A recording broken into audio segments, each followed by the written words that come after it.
Korlantas Polri mendatangi RSUD Ciawi pasca insiden tabrakan yang merenggut nyawa 8 orang tewas. Selain korban tewas, akibat insiden tabrakan, 11 korban lainnya masih dalam perawatan rumah sakit. Kakor Lantas beserta jajaran melihat langsung kondisi korban yang berhasil selamat dari kecelakaan. Pihak RSUD menyatakan dari total 11 orang korban, salah satunya adalah sopir tronton yang membawa muatan galon air mineral. Kondisi sopir saat ini masih belum sadar. Selain itu pemirsa, 1 orang balita yang menjalani perawatan juga masih belum stabil. Sedangkan dari total 8 orang tewas, baru 2 yang berhasil diidentifikasi. Total terdapat 19 korban insiden kecelakaan di gerbang tol Ciawi yang terjadi pada Selasa malam.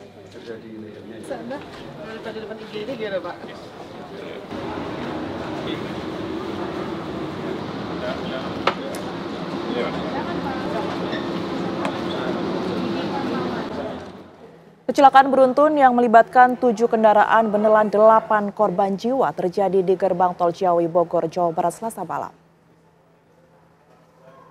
Astagfirullahaladzim. Astagfirullahaladzim.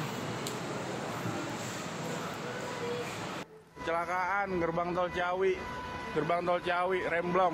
Kecelakaan beruntun yang melibatkan 7 kendaraan terjadi di gerbang tol Ciawi Bogor, Jawa Barat pada Selasa malam. Insiden maut ini menewaskan 8 korban jiwa dan 11 korban luka. Kecelakaan diduga akibat truk bermuatan galon yang melaju dari arah Ciawi ke Jakarta mengalami remblong, menabrak 6 kendaraan yang berada di depannya.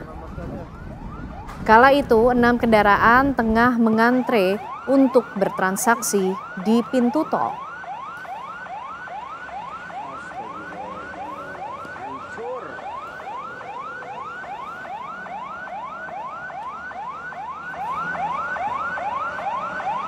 Habis. Beruntun.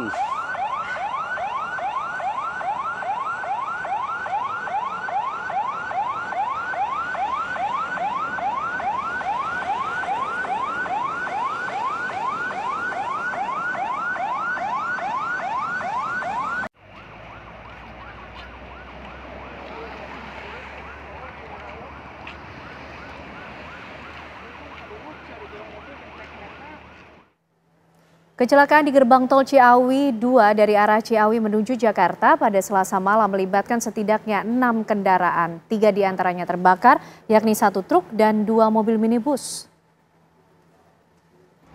Seluruh kendaraan yang terlibat dalam kecelakaan kini telah dievakuasi dan berada di unit Laka Lantas Polres Bogor di dekat pintu tol Ciawi 1, tepatnya di kilometer 46.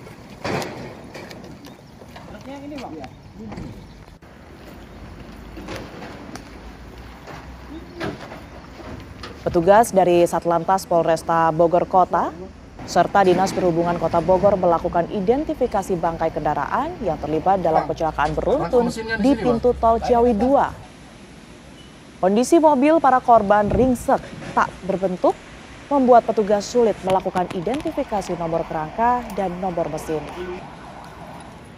Dugaan sementara truk bermuatan galon air mengalami remblong sehingga menabrak kendaraan di depannya. Oh, hati-hati ah, pakai sarung tangan aja.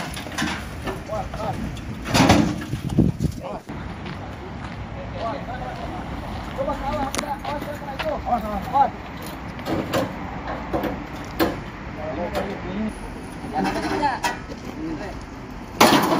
Itu juga, Pak. Itu yang belakang. Kalau ini. Truknya yang ini, Bang? Iya.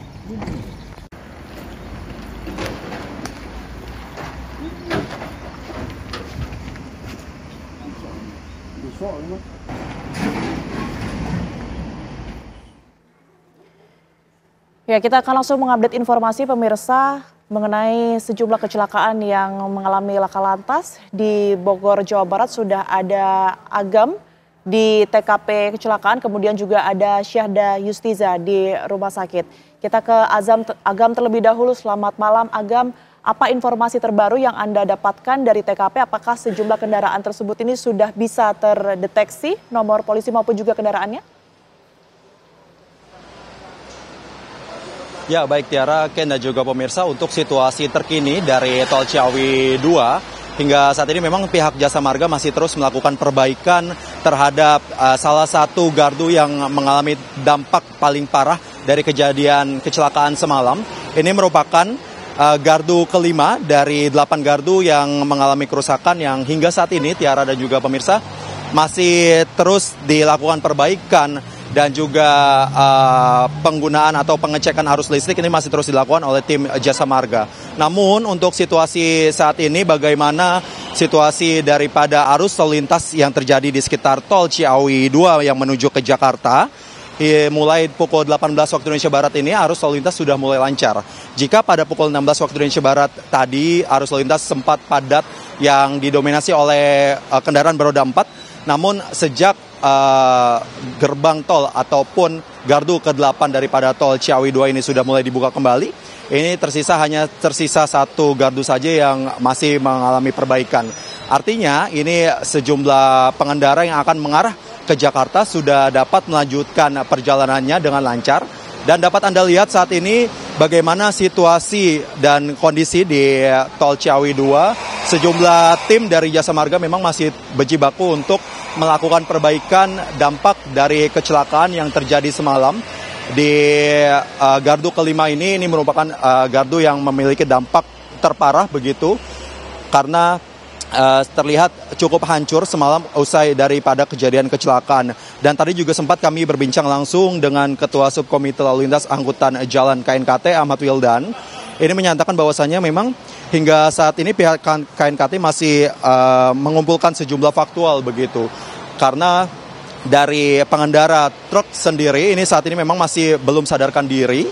Dan esok hari rencananya pihak KNKT akan melakukan pengecekan kondisi daripada truk yang berada di PJR Ciawi.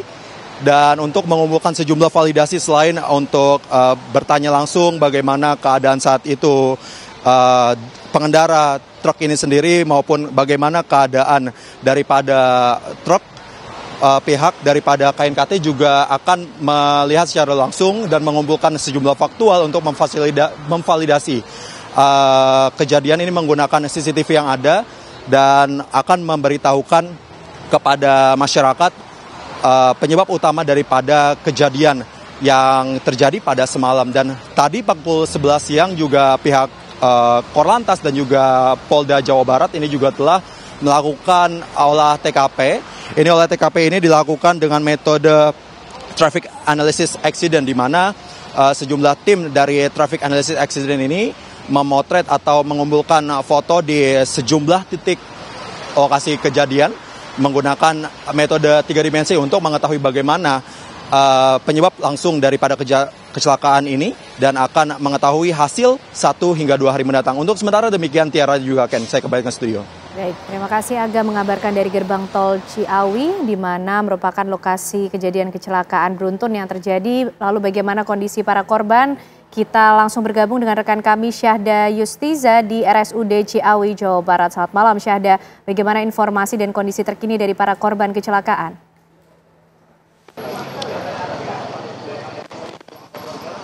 Baik, selamat malam Tiara, Rahab dan juga pemirsa. Hingga saat ini saya sedang berada di RSUD Ciawi, di mana korban kecelakaan maut laka lantas di gerbang tol Ciawi ini memang dilarikan ke RSUD Ciawi. Dan saat ini saya tepatnya sedang berada di posko DVI yang memang diselenggarakan dari tim DVI Polda Metro Jaya, posko antemortem, di mana untuk keluarga korban laka lantas ini bisa melaporkan anggota keluarganya langsung ke pos yang memang disediakan oleh tim DVI Polda Jabar. Sejauh ini update-nya juga dari Rumah Sakit Ciawi ini masih sama seperti tadi siang, yakni ada sebanyak 8 korban yang meninggal dunia. Namun diketahui yang sudah teridentifikasi ini ada 2, Ken-Ana dan juga pemirsa. Korban pertama yang sudah teridentifikasi ini dengan nama Yana Mulyana, yakni berusia 41 tahun yang diketahui merupakan warga Sukabumi. Sementara untuk korban kedua ini diketahui dengan nama Budiman dengan usia kurang lebih 45 tahun yang merupakan supir travel yang menjadi korban laka maut kecelakaan gerbang tol Ciawi. Dan sejauh ini dari Rumah Sakit Ciawi sendiri sudah ada 6 yang memang sedang melangsungkan pemeriksaan di dalam. 3 informasi yang kita dapati mengalami luka berat dan 3 lainnya luka ringan. Sementara demikian Ken-Ana. Baik, terima kasih Syahda Yustiza melaporkan langsung dari RSUD Ciawi dan sebelumnya ada Agam yang melaporkan langsung dari TKP kejadian. Terima kasih. Kita beralih ke informasi lainnya pemirsa. Maju mundur rencana pertemuan Megawati Soekarno Putri dengan Prabowo Subianto di tengah perlawanan hukum Sekjen PDI Perjuangan Hasto Kristianto memantik ragam spekulasi. Dalam pidato di acara HUT Partai beberapa waktu lalu, Mega blak-blakan meminta Prabowo berempati sebagai sesama ketua umum partai. Lantas benarkah ada keterkaitan rencana temu Mega dan Prabowo dengan perkara rasuah Hasto?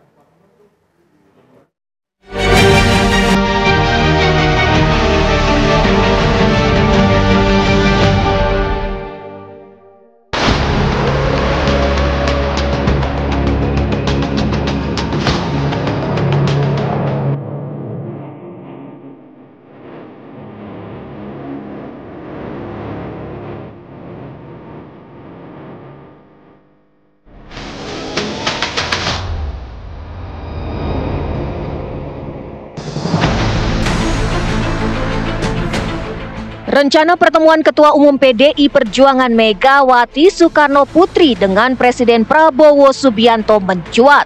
Tak lama, usai Sekjen PDIP Hasto Kristianto terlilit suap Harun Masiku.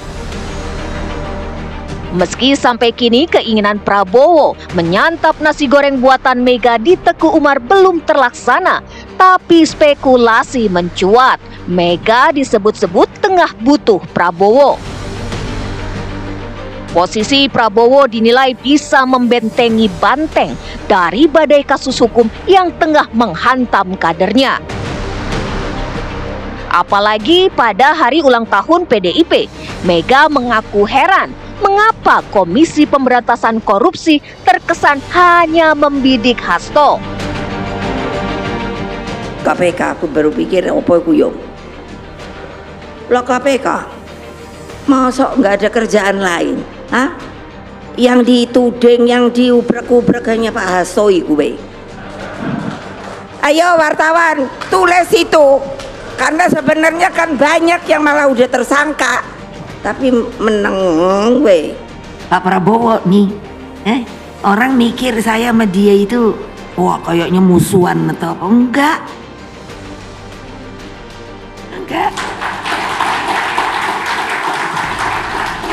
Lah tapi saya bilang, Mas, kita kan boleh dong. Saya ketua umum, kamu ketua umum. Kalau kamu dibegitukan, melihat anak buah kamu dibegitukan, apa rasanya sebagai ketua umum? Pasti perasaan kita sama.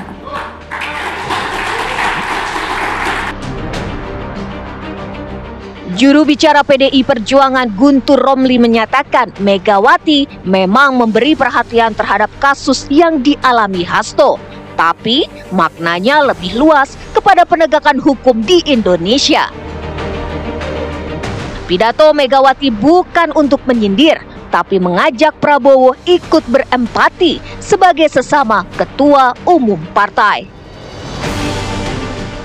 Ibu Megawati adalah ketua umum partai, Pak Prabowo juga ketua umum partai, yang pastinya bisa merasakan bagaimana kalau sekretaris jenderalnya atau kadernya dikriminalisasi, maka sebagai pemimpin pastinya tidak akan pernah terima ketika yang disebut dengan anak buahnya lah ya, itu diperlakukan sedemikian buruk. Jadi bukan menyindir, tapi mengajak untuk berempati sesama ketua umum partai. Muncul desas-desus mengenai adanya komunikasi antara Megawati dan Prabowo sebelum Hasto diperiksa sebagai tersangka di KPK. Apalagi Hasto ternyata tak ditahan. Padahal biasanya KPK selalu menahan tersangka usai menjalani pemeriksaan pertama. Namun, isu itu langsung dibantah elit Gerindra dan PDIP. Ya, saya pikir ada pertemuan-pertemuan yang kemudian digagas oleh kawan-kawan, baik dari PDIP maupun dari Gerindra. Itu yang saya dengar, dan saya belum mengetahui lebih lanjut perkembangan sampai mana, tapi kira-kira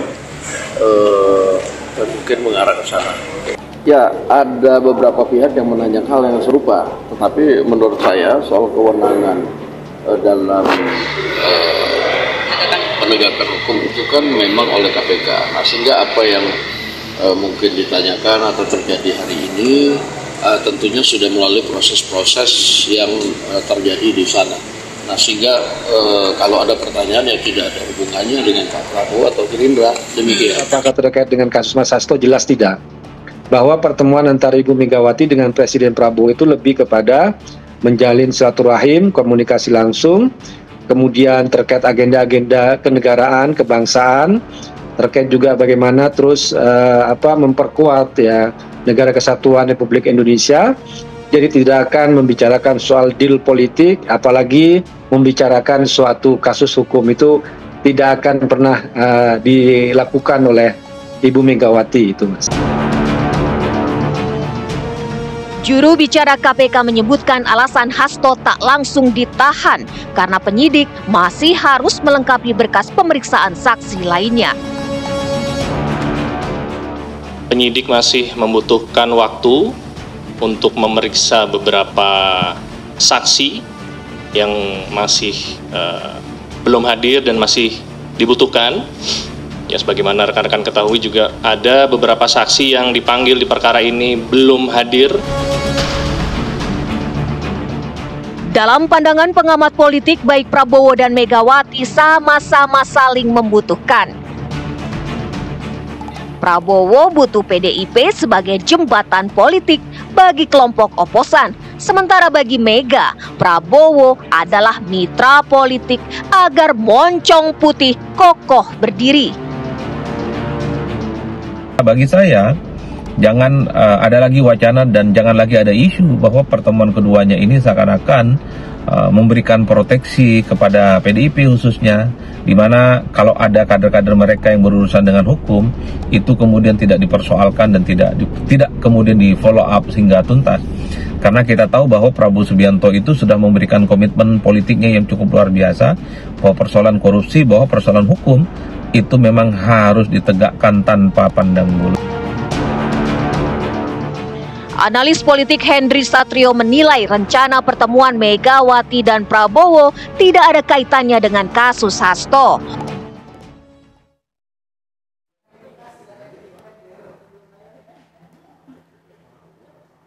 Ya pemirsa, sebelum kita lanjutkan apa kabar Indonesia malam, kita ikuti dulu kumandang azan maghrib untuk wilayah Jakarta dan sekitarnya. Saat maghrib bagi Anda yang berada di wilayah Jakarta dan sekitarnya. Ya pemirsa, usai jeda tentu apa kabar Indonesia malam masih akan menemani Anda. Kami akan hadirkan perbincangan mengenai sidang gugatan pra-peradilan dari Sekjen PDIP Hasto Kristianto yang hari ini digelar di Pengadilan Negeri Jakarta Selatan. Tim Hasto ini mempersoalkan mengenai penetapan status tersangka dari Hasto Kristianto dari KPK yang dinilai cacat prosedur. Lantas sudah tepatkah penetapan status tersangka dari KPK terhadap Hasto? Dan apa pula kemudian poin-poin pembelaan yang disampaikan oleh tim hukum Hasto Kristianto? Kita akan bahas untuk Anda pemirsa di Apa Kabar Indonesia Malam sesaat lagi.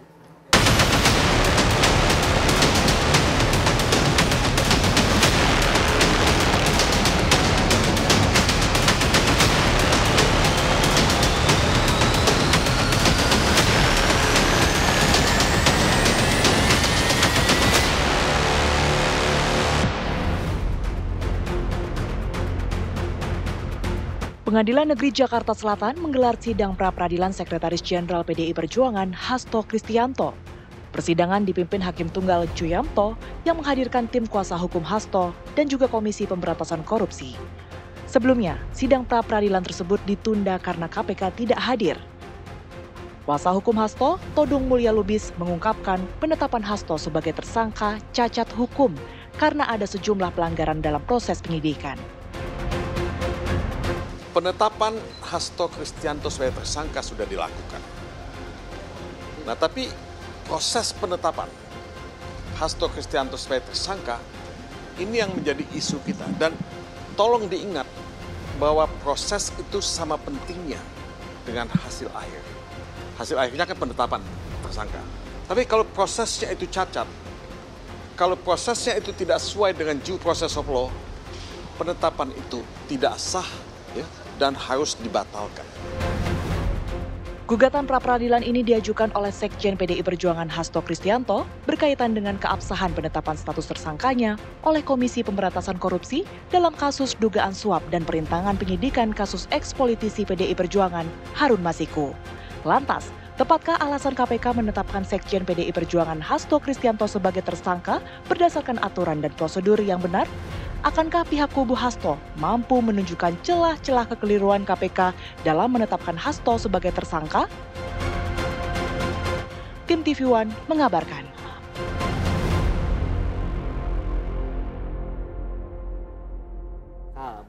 Ya, tadi para narasumber sebelum on air ini sudah begitu seru membahas apa yang tengah terjadi hari ini pemirsa. Sidang gugatan pra-peradilan dari Sekjen PDIP Hasto Kristianto digelar hari ini di Pengadilan Negeri Jakarta Selatan di mana tim Hasto ini menggugat mengenai penetapan status tersangka Hasto yang dinilai cacat prosedur oleh KPK. Lalu sudah tepatkah alasan KPK menetapkan status tersangka pada Hasto Kristianto dan apa celah-celah kekeliruan yang coba diajukan oleh Hasto Kristianto dalam penetapan dirinya sebagai tersangka. Malam hari ini kita akan coba buka apa yang terjadi di persidangan bersama dengan para narasumber yang sudah hadir malam hari ini di Apa Kabar Indonesia Malam. Sudah ada Bang Patra MZen, kuasa hukum dari Hasto Kristianto. Bang Patra, terima kasih malam hari ini sudah hadir. Terima kasih juga Mbak Tadi Ken. sudah mengawal jalannya persidangan di Pengadilan Negeri Jakarta Selatan dan juga hadir bersama kita Bang Aristo Pangaribuan, tentunya pakar hukum pidana. Bang Aristo, lama tidak bertemu, terima kasih sudah hadir di Apa Kabar Indonesia Malam. Dan tentunya ada Mas Yudi Purnomo Harahap, mantan penyidik KPK. Mas Yudi, sehat, terima kasih sudah hadir di Apa Kabar Indonesia Malam. Bang Patra, 9 poin petitum yang disampaikan tadi pada saat sidang gugatan pra-peradilan dari Hasto Kristianto. Apa kemudian poin-poin yang ingin dititik beratkan? Saya mau bicara begini Mbak Ken. Kita mau terapkan hukum itu berdasarkan norma, berdasarkan aturan, atau berdasarkan semau gua. Ya. Pra-peradilan itu sudah ada sejak 1792. Sejak abad 18. Ya, itu dikenal dengan habeas corpus. Apa maksudnya? Yang namanya aparat penegak hukum itu tidak boleh dia sewenang-wenang. Maka Mbak Ken, di dalam hukum itu yang namanya proses itu sama penting, sama utama dengan hasilnya. Nah, balik ke kasus Pak Hasto. Proses penetapan tersangka inilah yang kita persoalkan di permohonan pra-peradilan. Prosesnya ya, Bang? Prosedurnya, prosesnya. Ya. Saya kasih contoh yang paling gampang, yang bisa kita cerna gampang. Ketika KPK menetapkan seorang tersangka, maka dia pasti melewati 2 tahap. Tahap pertama harus dilakukan penyelidikan. Tahap kedua, dia harus melaksanakan yang namanya penyidikan. Betul. Setelah penyidikan ini selesai, baru boleh menetapkan tersangka. Jadi secara norma harus dulu ada alat bukti, baru penetapan tersangka. Nah, menurut kami di dalil-dalil permohonan pra-peradilan, ini penetapan tersangka dulu, baru dicari alat buktinya. Apa contoh? Pertama, ya, kapan Pak Hasto memberikan keterangan sebagai saksi? Kapan? Ya. Maka dalam putusan Mahkamah Konstitusi nomor 21 tahun 2015 dinyatakan bahwa di Indonesia menganut pembedaan antara penyelidikan dan penyidikan. Ya, itu putusan MK itu. Begitu juga di dalam KUHAP. Dibedakan antara penyelidikan dan penyidikan. Ya. Di dalam perkara Pak Hasto ini tidak pernah ada yang namanya proses penyelidikan. Pertanyaannya, barang bukti yang nanti besok hari Senin itu yang akan diajukan oleh KPK, itu kapan dia kumpulkan itu? Itu satu. Kedua, kalaupun dilakukan penyelidikan, ya berdasarkan yang asas habeas corpus itu, yang namanya alat bukti itu harus mendapat atau didapat dari prosedur yang benar. Itu yang disebut dengan di dalam norma, di dalam literatur exclusionary clause. Ya, apa maksudnya? Ketika alat bukti itu diperoleh dengan cara-cara yang tidak benar, maka tidak boleh perkara itu disidangkan. Apa tujuannya? Tujuannya agar kita bisa menjaga integritas pengadilan. Bayangkan seorang hakim ya memeriksa dengan barang bukti ya yang digunakan atau diambil dari misalnya menjebak orang. Baik Bang Patra. Atau melawan hukum. Ya. Jadi kalau ini di persidangan ya kita optimis ini akan dikabulkan. Kenapa? Karena normanya ditabrak. Baik, ditahan dulu Bang Patra sampai karena sudah sampai optimisme. Ini ada yang ditabrak loh Mas Yudi. Ini katanya tidak melalui proses penyelidikan, cari penetapan tersangka dulu baru cari alat bukti. Gimana tuh? Ya, saya pikir tentu kan KPK tidak akan semudah itu seperti yang disampaikan oleh Bang Patra ya. Tentu mereka kan bekerja kan dalam tim ya. Kemudian ada atasan yang mensupervisi. Ya, kemudian juga ada SOP yang harus mereka lalui. Termasuk tadi selalu saya katakan bahwa ini selalu diuji mulai dari tingkat direktorat ya, direktorat penyidikan sampai kemudian deputi penindakan hingga kepimpinan. Kan tidak mungkin ada satupun celah di situ. Jadi ketika kemudian dikatakan apakah KPK akan mampu untuk menjawab semua permohonan dari pihaknya Pak Hasto, saya yakin besok jam 11 siang itu sudah siap dengan KPK dengan jawaban-jawabannya. Termasuk tadi mengapa kemudian KPK memilih melakukan proses penyidikan melalui pengembangan penyidikan. Tentu kan KPK punya alasannya. Kenapa mereka nggak melakukan penyelidikan terlebih dahulu? Pasti ada alasannya seperti itu. Saya mau koreksi. Tapi bentar dulu Bang, belum selesai. Sebentar Bang Patra. Ya, artinya kan menurut saya Bang, apa yang Abang sampaikan itu akan dijawab oleh KPK. Gitu. Itu masuk juga apakah ada 2 alat bukti yang cukup untuk mentersangkakan Pak Hasto? Besok akan disampaikan oleh KPK. Apa saja buktinya? Apakah buktinya ada kaitannya dengan perkara yang sebelumnya atau kemudian ada bukti baru? Saya pikir KPK juga tidak akan main-main di dalam upaya mereka untuk memenangkan pra-peradilan ini. Seperti itu Mbak. Baik, gimana Bang Patra? Saya koreksi begini, ada pernyataan KPK tidak mungkin. Apa maksud ketidakmungkinan? Ketidakmungkinan itu menutup semua kemungkinan. Itu yang mau saya koreksi. Kalau sebelumnya KPK itu nggak pernah kalah pra-peradilan, ya, saya mungkin bisa pertimbangkan tuh statement tadi.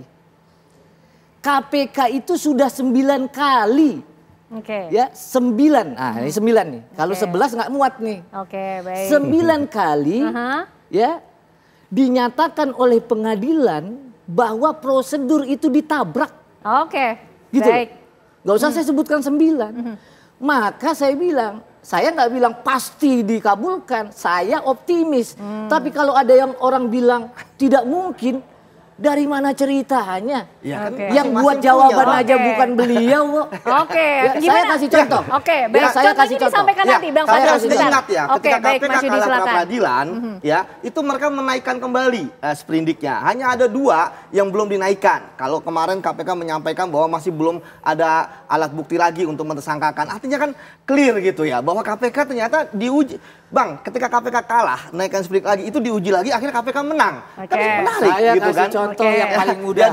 Jadi menurut saya, ya apapun ya, pasti ketika saya pengalaman sebagai penyidik, pasti akan dicari celah ya. Tapi pasti penyidik pun pasti mampu untuk menemukan jawabannya, pasti akan mampu menjawabnya. Dan akhirnya kan keputusan di hakim. Ya seperti itu Mbak. Baik. Saya kasih contoh yang paling gampang. Ya. Tanggal 23 Desember ya terbit sprindik 2 ya.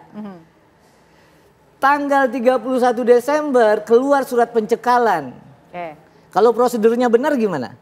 Pencekalan itu dasarnya sprindik tanggal 23 Desember dong, tahun 2024. Tapi yang dilakukan apa? Terbit surat cekal, dasar penerbitannya itu sprindik tahun 2020 coba. Ini yang saya bilang, ini yang saya bilang Mbak Ken, tidak boleh atas nama pemberantasan korupsi, prosedur, tahapan ditabrak, nggak boleh. Tidak boleh atas nama pemberantasan korupsi, prosedurnya ditabrak. Ini kondisi sidang gugatan pra-peradilan sepertinya berjalan seperti ini tadi Bang Aristo. Tapi ditahan dulu ya nanti untuk menganalisis apa yang terjadi nanti di pengadilan. Ya, kita tahan dulu pemirsa. Apa kabar Indonesia Malam masih akan kembali untuk Anda.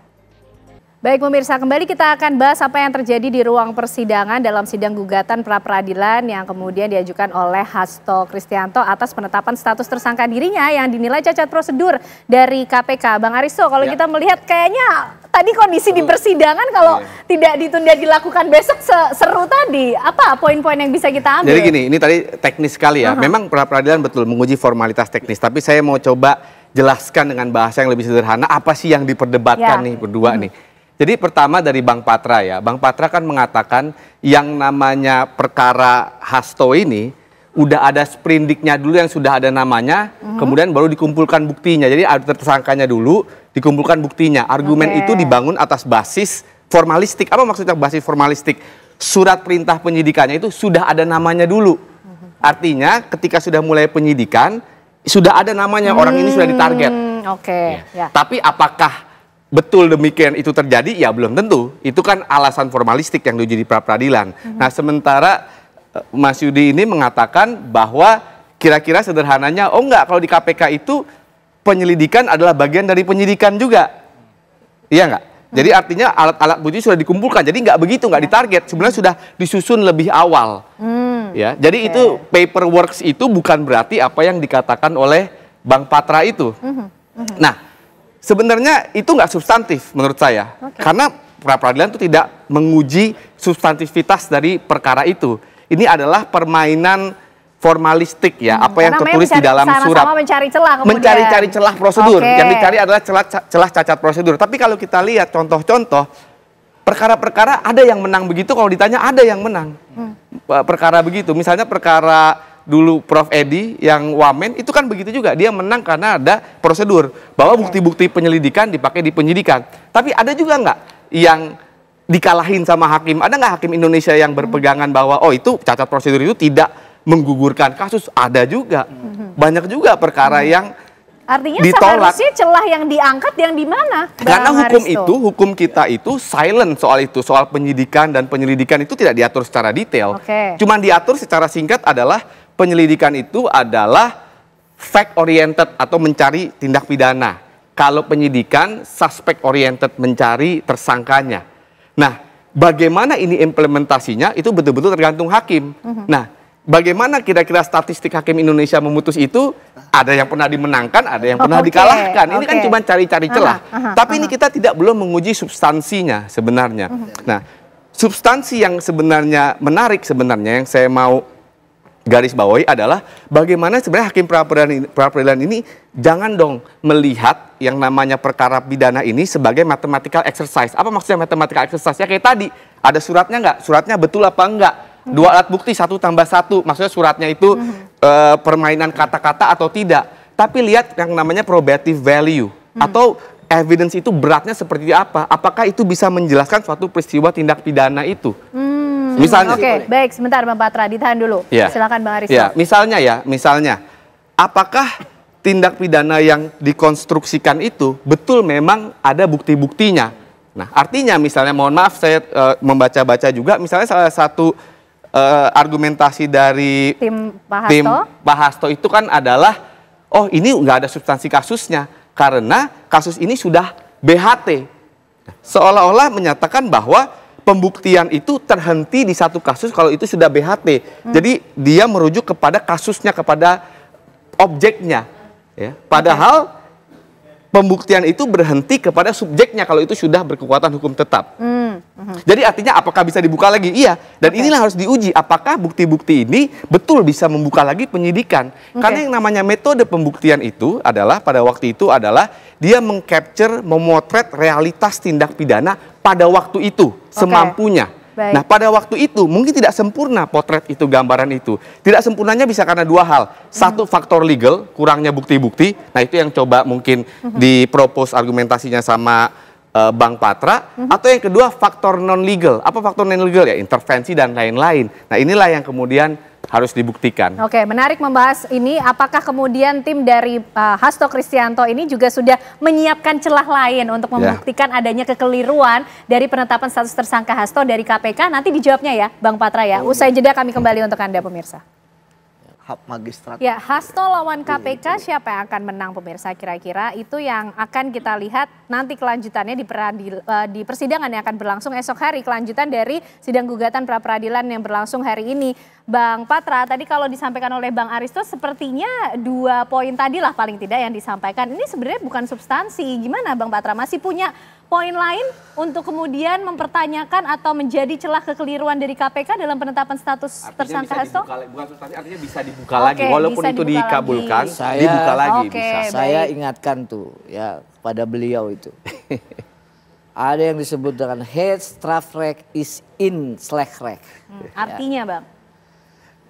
Yang namanya hukum pidana itu hukum yang buruk, hukum yang bengis, hukum yang jelek. Ya. Bayangkan kalau hukum pidana ini di tangan orang-orang yang menabrak norma. Bahaya kita nih, hak asasi manusia nih semua. Maka dalam tradisi hukum ya Anglo-Saxon sejak abad 18, saya bilang tadi 1792. Ya. Ditetapkanlah ada namanya prosedur koreksi. Prosedur pengawasan yang dilakukan oleh pengadilan terhadap siapa? Terhadap penyidik-penyidik yang begini nih. Sekali lagi proses dan yang namanya produk itu sama penting. Kalau prosedurnya itu katanya itu hanya prosedural, ya nggak usah panggil orang pakai surat, bawa aja ke kantor. Yang kedua apa bahayanya? Kita mengajak masyarakat, masyarakat, ini ada seorang sekjen partai, pemenang pemilu, dibegitukan. Ya, apalagi masyarakat jelata nih, rakyat jelata. Itulah makanya kita mau koreksi. Dan yang saya omong ini bukan omongan Patra, KUHAP. Kitab Undang-Undang Hukum Acara Pidana dan putusan Mahkamah Konstitusi. Dibedakan antara penyelidikan dan penyidikan. Kalau KPK dia lain, misalnya ada SOP-nya lain, ya, yang dirubah itu SOP-nya. Jangan SOP yang keliru diikutin terus. Yang namanya 2 tahap. Penyelidikan peristiwanya ada, penyidikan dikumpulkanlah alat bukti. Dengan 2 alat bukti permulaan yang cukup, baru boleh menetapkan tersangka. Maka di dalam norma yang berlaku, seorang calon tersangka mesti dipanggil dulu keterangannya. Sedangkan ini tidak ada gitu pemanggilan. Kenapa Mbak Ken? Ya, karena di dalam penyidikan itu, ya, saksi-saksi itu bisa menyerang ke calon tersangka. Penyidik harus dengarkan dulu keterangannya. Agar apa? Agar yang namanya proses penyidikan berimbang, transparan. Apa saya salah minta penyidik begitu aja? Baik. Nanti yang menentukan salah atau benar nanti hakim ya. Tapi kita pengen tahu dulu Mas Yudi. Saya tanya dulu, salah nggak saya? Kita dulu Bang Patra, silakan Mas Yudi. Tadi menjawab, ini prosedurnya seperti apa di KPK sebenarnya? Ya prosedurnya kan KPK itu kan lex spesialis.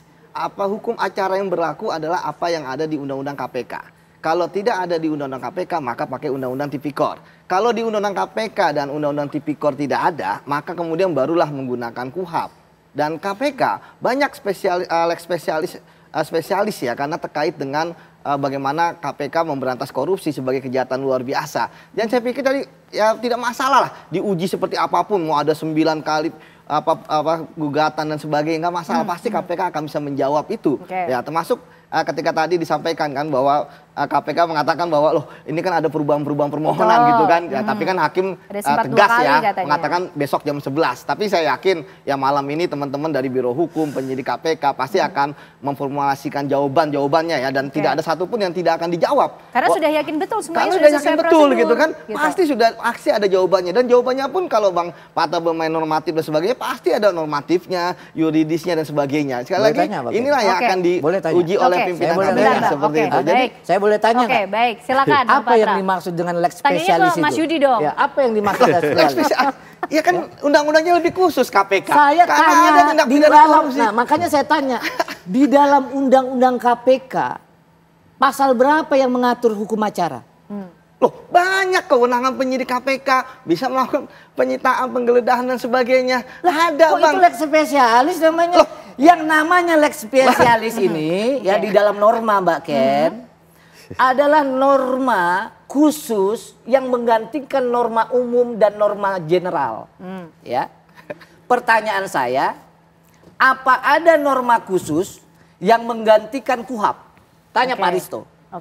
Apa bisa yang namanya pemisahan yang namanya penyelidikan dengan penyidikan ya yang berdasarkan putusan MK itu ya boleh dilanggar? Itu kalau kita bicara lex spesialis. Ya, kita bicara pelanggaran. Pasti KPK bisa kalau menjawab SOP, apa yang disampaikan. Kalau SOP itu bukan norma. Karena dia hanya mengikat, benar ya Pak Risto ya? SOP itu komplementari. Dia komplementari. Yang namanya SOP itu tidak ada dalam tata urutan peraturan perundang-undangan, Pak.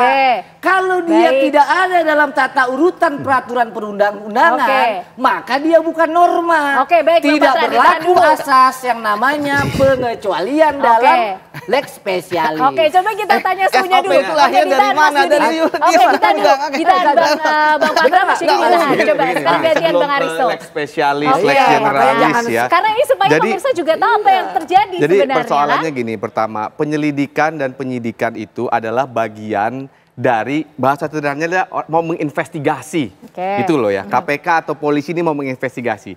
Dibagi dua, penyelidikan dan penyidikan. Penyelidikan itu ngapain? Penyelidikan itu cari faktanya. Ini tindak pidana atau bukan? Ini ada kejahatan nggak? Ya, peristiwa pidana. Iya, ada jahatnya nggak?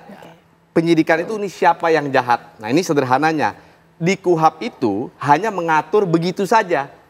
Artinya dia mengatur abstract guidelines, tidak detail. Karena dia tidak mengatur tidak detail, maka setiap lembaga-lembaga ini kadang-kadang menafsirkan sendiri-sendiri caranya. Misalnya saya kasih tahu, di Perkap itu kadang-kadang Bang, Perkap manajemen Kapolri itu, dia tulis penyelidikan adalah bagian dari penyidikan. Boleh. Ditulis, artinya dia menerjemahkan penyelidikan bagian dari penyidikan. Nggak ada masalah. KPK juga melakukan itu. Kalau saya lihat penyelidikan bagian dari penyidikan. Makanya kadang-kadang dia memakai bukti-bukti yang pada saat penyelidikan dipakai di penyidikan. Makanya sprindiknya suka ada langsung ada namanya. Nah kira-kira argumentasinya Bang Patra tuh gini. Wah, kalau penyidikan itu baru dimulai, kok sudah ada namanya? Kok Anda sudah tahu dia jahat padahal Anda belum menyelidiki? Nah, kalau kata KPK pasti ngomongnya, oh saya sudah selidiki kok. Kan saya sudah periksa-periksa sebelumnya di bagian di penyelidikan.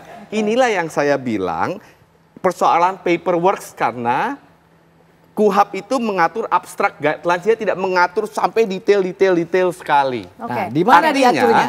Di mana diaturnya? Artinya, itu praktek yang sudah sering terjadi. Misalnya kalau dulu pernah ingat perkaranya Anas Urbaningrum, pernah bocor sprindik udah ada namanya. Nah itu kan ribut nih, persoalan kayak gini juga ribut. Nah defense-nya KPK adalah itu. Makanya tadi saya katakan, itu KPK selalu lakukan itu sebenarnya. Nah pertanyaannya apakah itu sudah pasti abuse of power atau tidak? Hakim ternyata mengatakan bahwa ada hakim yang bilang iya, misalnya di perkaranya Prof. Edi Wamenkum, Ada hakim yang menyatakan enggak, yang pra-peradilan ditolak kayak dulu misalnya Nur Alam, saya ingat pernah begitu. Kenapa? Karena memang tidak diatur sampai sedetail itu. Karena tidak diatur Bang Patra sampai sedetail. Kalau penyidikan dan yang kedua putusan MK Bang Patra soal pemeriksaan calon tersangka ada kalimat eksepsinya, kecuali perkara pidana yang bisa diadili oleh in absentia, dengan cara in absentia artinya bisa diadili tanpa hadirnya terdakwanya. Nah, itu bisa dilakukan oleh korupsi sebenarnya. Jadi intinya bisa disimpangi, walaupun pada prinsipnya saya setuju. Orang kalau mau dituduh ya, mau diserang dia harus didengar dulu dong pembelaannya. Itu saya setuju. Tapi putusan MK memberikan eksepsi itu ternyata. Itu persoalannya. Itulah yang saya bilang pra-peradilan ini memang bukan substantif. Ya, dia hanya mengecek bolong-bolong kayak begini, makanya Bang Patra main di situ. Saya bilang sah-sah saja, tapi kan saya bilang kalaupun itu dikabulkan bisa muncul lagi nanti. Baik. Oh, benerin aja kalau gitu. Saya bikin lagi surat baru. Kalau buktinya memang exist ada di situ, makanya saya bilang tadi, lihat dong probative value, buktinya, kekuatan buktinya ada atau tidak, itu dong yang sebenarnya diserang supaya berhenti, supaya menunjukkan ada abuse of power. Lo nggak punya bukti, kalau dakwa sekjen partai pemenang pemilu legislatif. Gitu. Baik, Mas Yudi gimana? KPK kemudian menempatkan bukti-bukti yang ada dengan sebegitu kuatkah sehingga nanti bisa memberikan jawaban-jawaban dari celah-celah yang coba diangkat oleh timnya Bang Patra dan kawan-kawan? Ya harusnya kuat ya, karena tentu ketika KPK menaikkan status seseorang ya dari misalnya saksi menjadi tersangka ataupun itu pasti mereka sudah minimal mempunyai 2 alat bukti yang cukup. Entah itu ada keterangan saksi gitu kan, entah itu petunjuk, entah itu kemudian dari ahli. Jadi saya pikir kalau untuk material ya KPK pasti sudah yakin. Tapi kan ini adalah formil. Benar yang katakan oleh Bang Aristo bahwa saya sudah mengalami ya, ada kalah juga, menang banyak gitu ya. Artinya ini memang berbeda-beda, nggak ada pakem. Sehingga kemudian ketika hakim kemudian mengalahkan kita, itu kita hanya bisa mempelajari kenapa kita kalah. Misalnya, oh ternyata waktu itu dia belum diperiksa sebagai saksi, misalnya. Nah itu akhirnya kita periksa sebagai saksi, kemudian kita naikkan. Atau kemudian ada formil-formil lain lah, yang tentu ya ini adalah sebenarnya pra-peradilan, putusan hakim itu memberikan petunjuk kepada penyidik. Mengapa sih Anda kalah? Sebagai bahan evaluasi juga. Dan kemudian penyidik lah yang kemudian melakukan itu. Kayak 2 putusan yang kemarin KPK kalah terkait dengan Prof Edi, ya kemudian juga Gubernur Kalsel Maman Birin. Itu kan memberikan kepada KPK misalnya terkait dengan Prof Edi kan KPK harusnya pakai sprindik umum dulu, seperti itu yang pertama. Kemudian yang kedua kepada Maman Birin, ya bahwa dia belum diperiksa. Dan sampai saat ini yang menarik KPK belum berhasil memeriksa Maman Birin. Jadi gimana mau naikin tersangka? Kan begitu. Jadi bagi saya ya kita tinggal tunggu aja. Ini kan cepat waktunya ya, 7 hari. Kita lihat ketika dikabulkan seperti apa, kemudian ketika ditolak seperti apa. Jadi pikir pasti KPK punya manajemen risiko lah terkait dengan itu. Seperti itu Mbak. Bang Patra, nampaknya KPK sudah cukup optimis juga kok, siap juga untuk memberikan jawaban. Saya mau terangkan dalam kesempatan ini Anda Mbak Ken nih ya.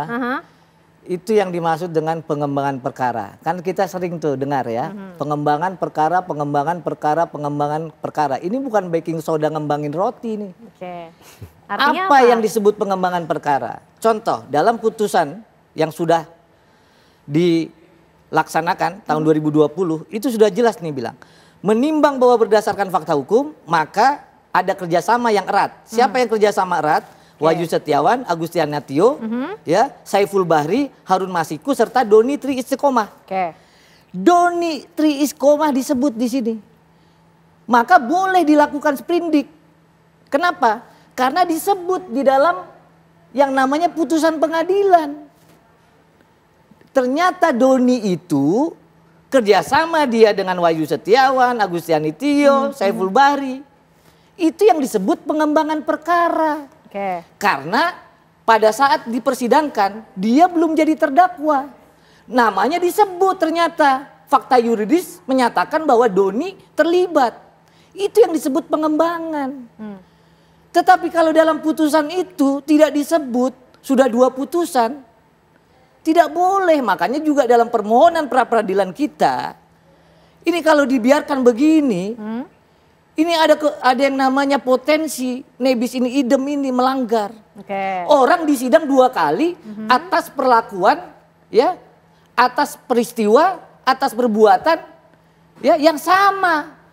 Jadi saya nggak ada yang namanya bantahan sekalipun bahwa boleh dilakukan pengembangan, boleh.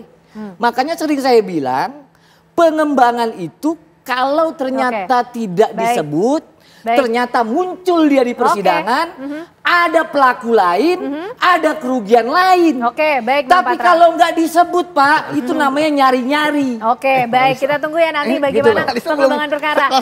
Tadi sudah dijelaskan cukup komprehensif ya dengan Bang Aristo. Nanti sedikit kita aja sebenarnya. Nebis idem itu kan melekat kepada subjek. Potensinya itu loh. Coba abang undang-undang ICCPR. Kalau disebut, ya itu boleh dikembangkan.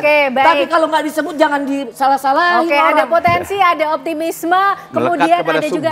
Oke, nah nanti kita akan lihat bagaimana yang akan terjadi esok hari, pemirsa, ya di persidangan yang akan berlangsung di Pengadilan Negeri Jakarta Selatan, di mana agendanya KPK ini akan menjawab apa yang menjadi poin-poin petitum dari Hasto Kristianto yang sudah disiapkan oleh Bang Patra dan juga teman-teman. Kita tunggu besok, Bang, persidangan bagaimana berjalannya. Terima kasih Bang Patra, Bang Aristo, Mas Yudi malam hari ini sudah berdiskusi mengenai apa yang sudah berlangsung sejauh ini. Luar biasa seru. Dan pemirsa, tentunya Apa Kabar Indonesia Malam masih akan hadir dengan perbincangan lainnya untuk Anda, di mana geger pria bunuh istri dan juga penagih hutang. Kami hadirkan untuk Anda perbincangannya usai jeda.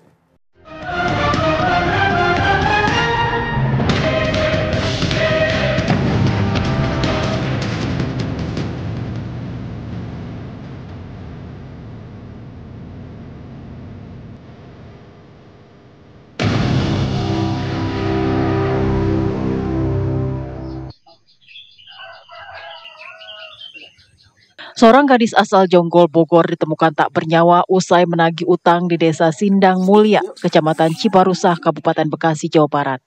Korban bernama Sri Pujianti diketahui merupakan gadis penagih hutang bank keliling. Sri diduga meregang nyawa usai dicekik oleh nasabahnya sendiri, Sunardi, yang berusia 44 tahun. Kasus gadis penagih utang tewas ini terungkap setelah Ketua RT setempat menerima laporan adanya orang hilang yang melakukan penagihan di wilayah tersebut. Korban dinyatakan hilang setelah menagih hutang di rumah pelaku Senin sore kemarin. Saat ditemukan, jasad gadis berusia 22 tahun itu dalam kondisi telungkup yang ditutupi spring bed dengan kondisi penuh luka memar. Pelaku yang panik berusaha kabur namun berhasil ditangkap. Kemungkinan korban itu meninggal dari kapan sih, Pak? Tahu, saya itu kurang tahu juga. Tapi kondisinya udah kaku belum? Udah, saya nggak megang nggak apa. Pas nemu saya nggak megang nggak apa. Saya udah langsung ngejar yang si korbannya, si pelakunya itu. Udah memar-memar. Iya. Pak, ada luka nggak, Pak? Ya masalah luka saya lihat di sini, dibawa ke sini juga. Saya nggak tahu siapa yang bawa. Pokoknya saya ngurusin si pelaku biar saya tangkap, bisa ntar di pihak berwajib dia yang diproses. Pelaku yang diduga memiliki sejumlah utang itu sudah berada di sel tahanan Polsek Cibarusah. Kami langsung ke TKP, betul ada satu orang jenazah berjenis perempuan yang sudah meninggal dunia. Sementara jenazah dievakuasi mau dibawa ke rumah sakit Polri untuk sebab-sebab dalam penyelidikan. Sementara itu, usai diotopsi di Rumah Sakit Polri Kramat Jati, Jakarta Timur, jenazah Sri Pujianti dibawa pihak keluarga ke Kampung Endrek, Desa Bendungan, Kecamatan Jonggol untuk dimakamkan. Kasus ini kini ditangani penyidik dari Kepolisian Polsek Cibarusah dan Polres Metro Bekasi. Dari Bekasi dan Jonggol, Jawa Barat, Suryo Daryono, Parulian, TV One mengabarkan. Ya, pasca penemuan jasad gadis penagih hutang yang ditemukan di dalam rumah nasabahnya di Cibarusah, Kabupaten Bekasi, Jawa Barat, polisi hari ini membongkar sabti tank di rumah pelaku. Pembongkaran ini dilakukan karena ada dugaan korban lain. Sejumlah petugas kepolisian tim identifikasi Polres Metro Bekasi dan tim forensik Mabes Polri mulai membongkar septic tank di rumah Sunardi, pelaku pembunuhan gadis bank keliling. Pembongkaran ini dilakukan setelah adanya laporan warga yang kehilangan anggota keluarganya. Dari pemeriksaan sementara, pelaku mengaku mengubur satu jasad lainnya di sebuah septic tank yang ada di belakang perkarangan rumahnya. Belum ada keterangan resmi dari pihak kepolisian. Saat ini, pemirsa, petugas masih melakukan penyelidikan terhadap motif pelaku yang tega menghabisi korbannya serta dugaan adanya korban lain dalam peristiwa ini.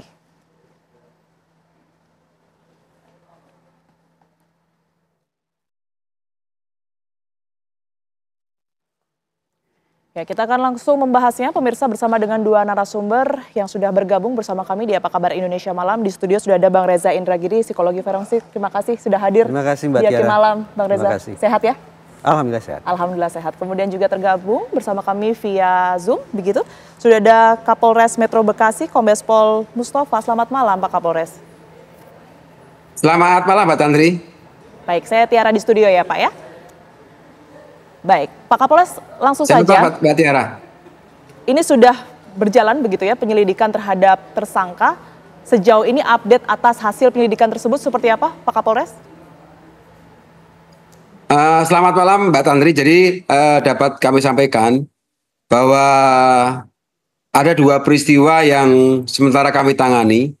Jadi peristiwa yang pertama, peristiwa tanggal 3 Februari tentang penganiayaan ataupun pembunuhan yang terjadi terhadap korban SP yang dilakukan oleh tersangka, di mana korban adalah pegawai koperasi yang pada saat kejadian pada tanggal 3 Februari sekitar pukul 15.00 waktu Indonesia Barat melaksanakan penagihan pinjaman terhadap tersangka, Mbak Tantri. Kemudian ada peristiwa yang kedua tentang pembunuhan yang dilakukan oleh tersangka kepada istri tersangka, atau korban yang kedua adalah istri daripada tersangka. Jadi peristiwa yang pertama itu terjadi pada tanggal atau sekitar awal November tahun 2022, sementara yang pegawai koperasi kejadian pada tanggal 3 Februari 2025, Mbak Tantri. Baik, ada dua pembunuhan yang terkonfirmasi ya, sudah dinyatakan begitu oleh pihak kepolisian. Nah, untuk latar belakang pelaku ini sebenarnya seperti apa, Pak Kapolres? Apa profesinya sehari-hari? Jadi itu profesi memang profesi pelaku bekerja sebagai kuli bangunan ataupun buruh bangunan. Memang yang bersangkutan juga jarang pulang ke kediaman, Mbak Tantri. Jadi mungkin seminggu sekali dia baru pulang ke rumah, atau 2 minggu sekali baru pulang ke rumah, sampai dengan dia merasa mendapatkan hasil yang cukup untuk dibawa pulang ke rumah, Mbak Tantri. Baik, anak dan juga mungkin keluarga dari pelaku ini apa satu rumah atau seperti apa, Pak Kapolres? Jadi untuk anak maupun istri pelaku, dia tinggal satu rumah, Mbak Tantri. Jadi dapat kami sampaikan seperti ini, Mbak Tantri. Untuk peristiwa yang tanggal 20 atau awal, saya mulai dari peristiwa tanggal awal November 2022. Ini peristiwa di mana tersangka membunuh istri. Jadi korban pertama adalah istri. Jadi tersangka ini memiliki 2 istri, Mbak Tantri. Jadi istri yang pertama adalah yang saat ini dia tinggal bersama tersangka. Sementara istri kedua adalah yang dianiaya dan dibunuh.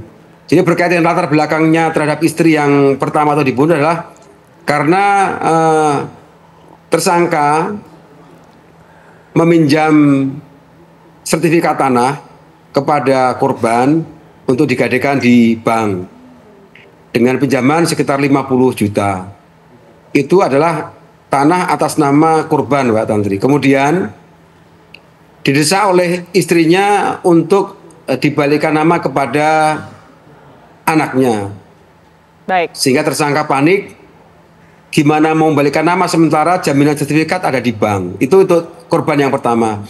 Tapi kalau untuk korban yang kedua, yang tanggal 3 Februari, korban menagih hutang pinjaman koperasi sebesar 2.700.000. Korban terus menagih, tersangka panik. Jadi pada saat korban membelakangi tersangka, korban dicekik, kemudian ditarik ke dalam rumah, dibenturkan ke lantai sehingga korban meninggal dunia, Mbak Tantri. Baik, saya minta untuk penegasan kembali Pak Kapolres, artinya saat ini yang sudah dibunuh begitu ya oleh pelaku ini adalah istri pertamanya, betul ya? Istri keduanya, Mbak Tantri. Jadi kemudian yang saat ini tinggal bersama istri. Mohon izin Pak Kapolres. Nah, Jadi untuk saat ini yang kemudian ini bersama dengan pelaku, ini ia tinggal bersama siapa? Dengan istrinya dan juga anaknya kah? Atau memang terpisah saat ini? Pelaku tinggal dengan istri pertama dan anaknya, Mbak Tantri. Baik. Baik, nah kemudian pihak kepolisian menemukan bahwa sebelumnya sudah pernah melakukan pembunuhan di tahun 2022 seperti yang tadi sudah dikatakan, ini berdasarkan pengakuan hasil dari penyelidikan pihak kepolisian atau memang polisian ini melakukan olah TKP dan kemudian menemukan tulang belulang di rumahnya, Pak Kapolres? Mbak Tantri, jadi dapat kami sampaikan pada saat kita melaksanakan pemeriksaan terhadap peristiwa yang terjadi pada tanggal 3 Februari, kita mendapatkan gelagat yang mencurigakan karena keterangannya berbelit-belit. Kemudian kami tanyakan apakah ada peristiwa lain yang mungkin pernah tersangka lakukan, sehingga tersangka pada saat malam hari mengakui bahwa dia juga pernah melakukan pembunuhan ataupun penganiayaan terhadap istri keduanya. Kemudian kami cek betul bahwa ternyata yang keluarga korban pernah membuat laporan kepada Polsek bahwa ada salah satu keluarganya yang hilang. Itu, Mbak Tantri. Apa yang kemudian ini menyebabkan 2 tahun lamanya kasus ini sulit untuk terungkap? Artinya bahkan untuk warga sekitar ini tidak menaruh kecurigaan begitu terhadap pelaku. Apa yang dikatakan oleh pelaku ini terhadap lingkungannya, Pak Kapolres? Jadi untuk peristiwa yang pertama, yang istrinya dibunuh itu memang istrinya itu tidak tinggal di tempat itu, Mbak Tantri. Dia di situ dia tinggal dengan istri yang pertamanya. Sementara istri keduanya dia bertempat tinggal di lain tempat, Mbak Tantri. Baik. Kami masih akan menggali informasi dengan Anda, Pak Kapolres, tetapi ditahan dulu. Kami akan mengupdate informasi dengan tim lapangan kami. Sudah ada reporter TV One di sana. Sudah ada Prita Zega. Baik, selamat malam. Prita Zega, seperti apa kemudian ini informasi terbaru yang Anda dapatkan dari lokasi kejadian? Ya, Tiara dan juga pemirsa TV One, saat ini kami sudah berada di TKP tempat kejadian perkara, yakni rumah pelaku sendiri yang berada di Desa Sindang Mulia, Kecamatan Cibarusah, Bekasi, Jawa Barat. Anda bisa melihat di belakang saya saat ini adalah rumah pelaku yang merupakan TKP di mana pelaku membunuh seorang gadis yang berusia 22 tahun yang merupakan pegawai koperasi sekaligus juga penagih utang begitu, yang saat ini sudah diberikan garis polisi oleh pihak kepolisian. Ini luas rumah ini sekitar 4 kali 4 meter persegi begitu dan sudah diberikan garis polisi. Bahkan tadi pada saat kami jalan dari depan hingga ke sini masih diberikan garis polisi oleh pihak kepolisian, karena memang kalau bisa kami gambarkan situasi rumah ini cukup jauh dari rumah-rumah tetangga lainnya di mana kami harus masuk ke dalam lagi dan bahkan di sebelahnya ini tidak ada rumah tetangga yang bersinggungan begitu. Dan informasi yang kami dapatkan tadi siang bahwa kepolisian merilis bahwa selain penemuan jenazah yang berusia 22 tahun yang usia 22 tahun, tadi juga melalui keterangan korban bahwa pihak kepolisian menemukan adanya jasad baru yang ditemukan di dalam septic tank begitu, yang saat ini kami akan coba perlihatkan kepada Anda, Tiara dan juga pemirsa TV One, bagaimana saat ini septic tank yang tadi dibongkar oleh pihak kepolisian pada siang hari. Inilah septic tank yang dimaksud, terlihat di layar kaca Anda begitu. Ini adalah tempat di mana selain penemuan jasad wanita usia 22 tahun di dalam rumah ini, tadi usai pembongkar sekaligus juga olah TKP, kepolisian kemudian menemukan tulang belulang manusia di dalam septic tank ini, begitu di persis di belakang rumah atau di belakang ataupun di samping rumah dari pelaku.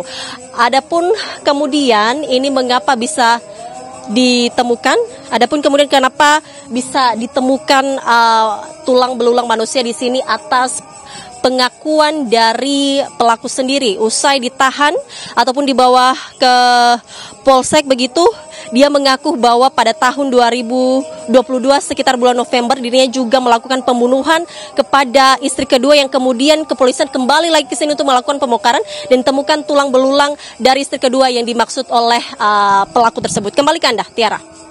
Prita Zega melaporkan langsung dari TKP kejadian. Saya akan langsung meminta pandangan dari Bang Reza Indragiri. Bang Reza, apa yang bisa terbaca dari informasi yang sudah dibagikan oleh pihak kepolisian begitu ya, bahwa ternyata satu pembunuhan ini dilatar belakangi oleh pembunuhan sebelumnya begitu ya, yang kemudian ini berhasil digali, bahkan ini masih pihak keluarga begitu ya, istrinya yang kemudian ini dibunuh dan kemudian secara sadis jasadnya ini diletakkan di dalam septic tank. Apa yang bisa dimaknai di sini? Ada 3 kosakata dari Pak Kapolres yang menurut saya masih perlu dijernihkan kembali agar kita punya pemahaman yang definitif sebetulnya ini kita bicara kasus apa. 3 kosakata yang Kapolres sampaikan adalah panik, penganiayaan, dan pembunuhan. Kalau kemudian kita berpatokan pada kata panik, maka saya bertanya-tanya, benarkah ini kasus pembunuhan? Jangan-jangan memang lebih mendekati penganiayaan. Jadi seseorang dalam kondisi panik, dia kehilangan kontrol, dia melakukan kekerasan tanpa berpikir bahwa dia akan mencabut nyawa target. Tidak berniat ya, artinya untuk kemudian membunuh. Kalau itu yang terjadi, atau kalau itu yang dilakukan, atau kalau itu merupakan kondisi batiniah si pelaku, maka relatif ringan kasusnya. Baik. Karena ini sebatas penganiayaan yang mengakibatkan orang meninggal dunia. Beda kisah kalau kata panik kita buang. Berarti si pelaku kita bayangkan memang sudah punya kesadaran bahwa apa yang akan dia lakukan terhadap target akan bisa mengakibatkan target kehilangan nyawa. Itu masuk pasal pembunuhan. Nah, konsekuensinya adalah teman-teman di Polres Metro Bekasi kalau memang ingin mengganjar hukuman seberat-beratnya kepada orang ini, pilihlah kosakata yang paling jitu, yang paling akurat. Benarkah ada kepanikan di situ sehingga apakah ini penganiayaan ataukah pembunuhan bisa dipastikan. Terlepas dari itu, terlepas apakah ini penganiayaan yang mengakibatkan orang meninggal dunia ataukah ini pembunuhan, tetapi saya menganggap bahwa pelaku ini sudah bisa disebut sebagai seorang residivis. Di Indonesia persoalannya Mbak Tiara, kita argo residivisme itu dihitung berdasarkan berapa kali ya orang masuk keluar penjara. Perkiraan saya pelaku ini belum pernah masuk penjara. Perkiraan saya pelaku ini belum pernah masuk ruang sidang. Jadi tidak ada catatan kriminal sebelumnya artinya. Perkiraan yang saya terikat oleh polisi. Di polisi sesungguhnya catatan kriminal orang ini baru 1. Yaitu terkait dengan hilangnya nyawa seseorang di tangan pelaku pada bulan Februari lalu. Sementara terkait peristiwa tahun 2022 menurut saya belum ada criminal record atau catatan kejahatan. Sehingga seolah-olah ini merupakan kejahatan pertama. Tapi kalau argo yang kita pakai adalah argo reoffending, artinya terlepas apakah seseorang pernah masuk pengadilan atau tidak, terlepas apakah seseorang sudah pernah masuk penjara atau tidak, tapi ketika faktanya dia sudah mengulangi perbuatan pidana yang sama, maka dia sudah bisa disebut sebagai seorang residivis. Konsekuensinya ketika seorang pelaku nantinya terdakwa disebut sebagai residivis, hukumannya semestinya lebih berat lagi. Lebih berat, baik. Nah, nanti saya akan menggali lagi ya ke pihak kepolisian begitu, tapi kami jeda dulu pemirsa. Apa Kabar Indonesia Malam masih akan kembali untuk Anda. Ada kembali di Apa Kabar Indonesia Malam pemirsa, saya akan kembali berbincang dengan Pak Kapolres. Pak Kapolres, Anda masih tersambung bersama kami? Baik. Pak Kapolres, saya ingin tegaskan sekali lagi, ada tidak ya kaitan antara pembunuhan yang pertama dan juga yang kedua? Kalau tadi saya mendengarkan penjelasan dari Pak Kapolres bahwa pembunuhan yang pertama yang kemudian dilakukan terhadap istrinya ini dilatar belakangi oleh permasalahan keuangan juga, pernah meminjam sebelumnya, kemudian nampaknya kok nyaris sama begitu ya dengan motif karena ditagih ini dengan pembunuhan yang ada kemarin beberapa hari yang lalu. Ini seperti apa? Terima kasih Mbak Tiara. Jadi untuk peristiwa yang pertama terhadap peristiwa pembunuhan terhadap istrinya, tersangka pada saat itu tahun 2022 sering ditagih berkaitan dengan sertifikat yang diminta oleh korban untuk dibalikan nama kepada anak daripada korban. Sehingga tersangka ini merasa terpojok, kok ditagih-tagih terus, sehingga jengkel mengakibatkan peristiwa pembunuhan untuk istri yang kedua tersebut. Ya. Kemudian untuk peristiwa yang kedua yang terjadi pada tanggal 3 Februari 2024, jadi korban ini sempat datang 2 kali Mbak Tiara ke rumah pelaku. Pertama pukul 10.00 waktu Indonesia Barat, korban ini menagih uang pinjaman sebesar 2.700.000. Kemudian karena tidak ada uang, si tersangka menyampaikan, saya tak mencari uang dulu atau dana dulu. Atas penyampaian tersebut, korban pukul 15.00 datang kembali ke rumahnya tersangka.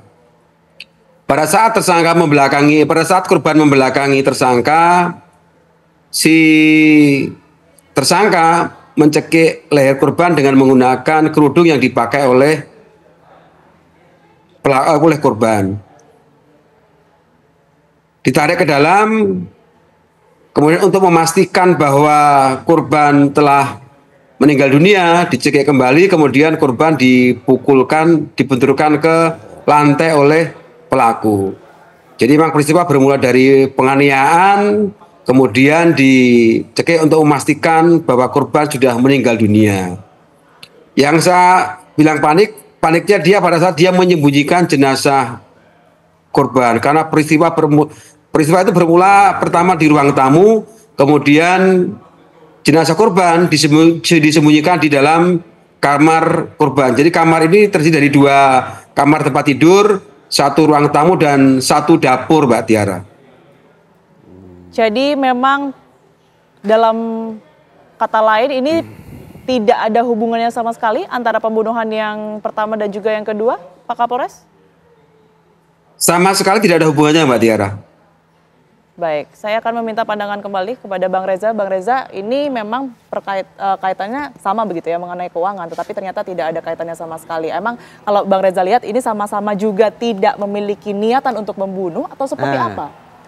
Untuk peristiwa kematian yang pertama, yaitu tahun 2022, saya terus terang masih belum bisa memahami apakah ini sungguh-sungguh merupakan pembunuhan ataukah tanda petik sebatas penganiayaan yang mengakibatkan orang meninggal dunia. Tapi terkait dengan kematian bulan Februari, yaitu peristiwa yang kedua, sekarang lebih jernih. Bahwa ternyata menurut Pak Kapolres, kondisi panik itu muncul sebelum yang bersangkutan menyerang target. Tapi setelah menyerang target, target terindikasi sudah kehilangan nyawa, pada momen itulah baru kepanikan muncul. Dengan kata lain, ketika pelaku ini melakukan serangan terhadap target, sesungguhnya dia berada dalam kondisi yang relatif tenang. Tenang dalam pengertian memahami, menyadari bahwa apa yang dia lakukan akan memunculkan konsekuensi sebagaimana yang dia inginkan. Jadi saya mencekik dengan tujuan memang ingin membuat target kehilangan nyawa. Nah kalau situasinya memang seperti itu, sekali lagi, kepanikan muncul setelah serangan dilakukan, maka baru mengena. Ini pasal 338. Pasal pembunuhan. Tapi terkait dengan peristiwa tahun 2022, saya masih menangkap kesan paling tidak bahwa itu bukan pembunuhan, tapi lebih sebagai penganiayaan. Baik, terakhir mungkin ke Pak Kapolres. Pak Kapolres, ada tidak kemungkinan antara korban 1 dan juga korban 2 ini ada aksi-aksi yang dilakukan oleh pelaku serupa? Artinya ada pembunuhan lain, ada korban lain selain 2 ini? Terima kasih Mbak Tiara. Jadi sementara kita masih memeriksa terhadap tersangka berkaitan dengan perilaku tersangka, apakah ada korban lain, sementara pengakuan tersangka dan mendasari pada olah TKP yang ada, kita baru menemukan 2 korban. Namun coba kami akan terus dalami keterangan tersangka apakah ada korban-korban yang lain. Dapat kami tambahkan juga Mbak Tiara, sertifikat tanah yang pertama yang dia pinjamkan di bank memang tercair uang 50 juta digunakan oleh tersangka untuk foya-foya Mbak Tiara, termasuk motor korban pertama istrinya itu juga dijual oleh tersangka Mbak Tiara. Jadi semua hasil uang yang didapat dari peristiwa pertama itu semua digunakan oleh tersangka untuk foya-foya, untuk senang-senang di beberapa tempat hiburan oleh tersangka Mbak Tiara. Baik. Baik, terima kasih atas informasi dan juga waktu yang sudah diberikan kepada kami, Pak Kapolres dan juga Bang Reza Indragiri di studio. Terima kasih sekali atas perspektif dan juga pandangannya. Sehat selalu, Bang Indragiri dan juga Pak Kapolres. Terima kasih Mbak Tiara, selamat malam. Ya, pemirsa, kerusuhan kembali pecah di mes perkebunan perusahaan sawit milik PT Prima Alungga, Mesuji Timur, Mesuji Lampung. Mes dan kendaraan berat yang berada di dalam perkebunan sawit dibakar dan dirusak ratusan massa. Informasinya akan kami hadirkan usai jeda. Anda kembali di Apa Kabar Indonesia Malam, pemirsa.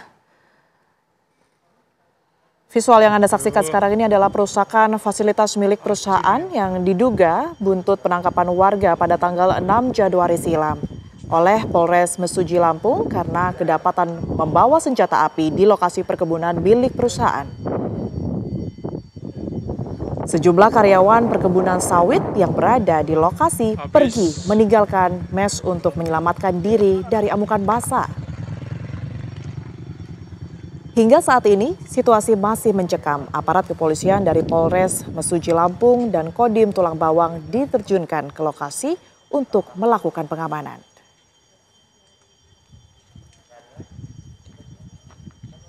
Yo, acuri.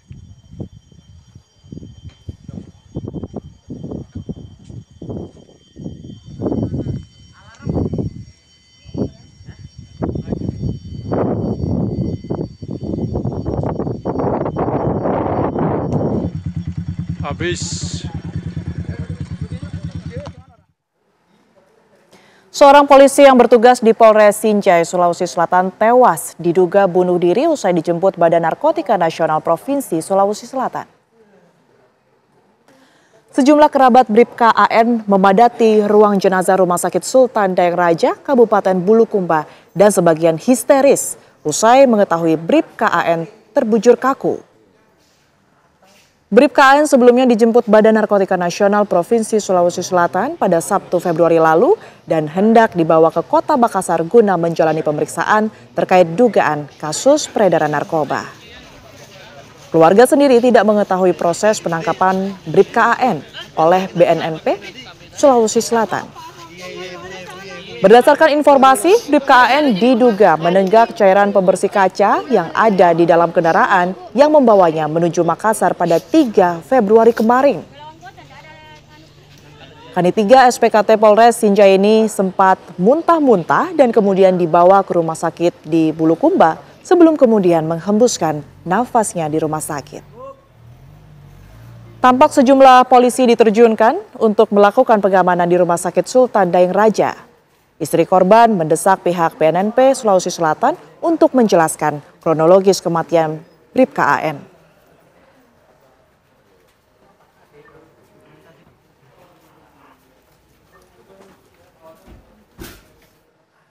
Pengadilan Negeri Jakarta Selatan menggelar sidang gugatan perdata dalam kasus pemerasan dengan pihak tergugat AKBP Bintoro. Sidang beragendakan mendengar keterangan pihak pemohon dan termohon.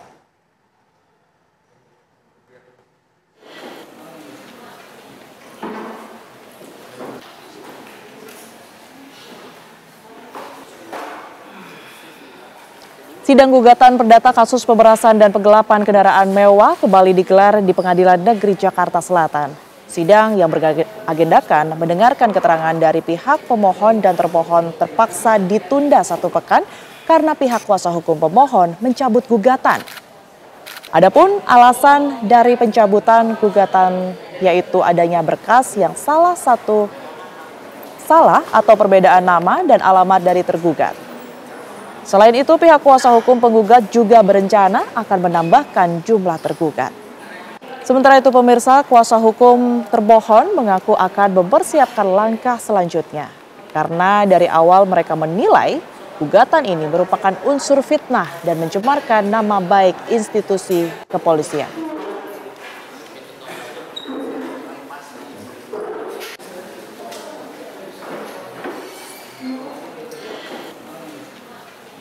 Berikutnya pemirsa, penataan penjualan LPG 3 kg bersubsidi mutlak dilakukan agar harga yang dibayar masyarakat bisa lebih murah. Pengecer yang saat ini menjual LPG akan dinaikkan statusnya sebagai subpangkalan sehingga harganya dapat lebih dikontrol oleh pemerintah. Kebijakan baru Kementerian ESDM ini disampaikan Menteri SDM Bahlil Lahadalia usai dipanggil Presiden ke Istana. Diharapkan tujuan kita ini kan subsidi besar 87 triliun ini, diharapkan masyarakat mendapatkan harga dengan yang semurah-murah mungkin. Tapi penataannya kan sekarang jujur kita katakan ada di sampai tingkat masyarakat itu dibeli sampai harga 25.000 per tabung. Harusnya kan perhitungan kami maksimal itu di angka di bawah 20.000, 18 atau 19.000. Ada yang sekarang langka itu beberapa bulan lalu 25.000, ada juga yang 30.000. Tidak hanya itu, ada juga yang mengoplos.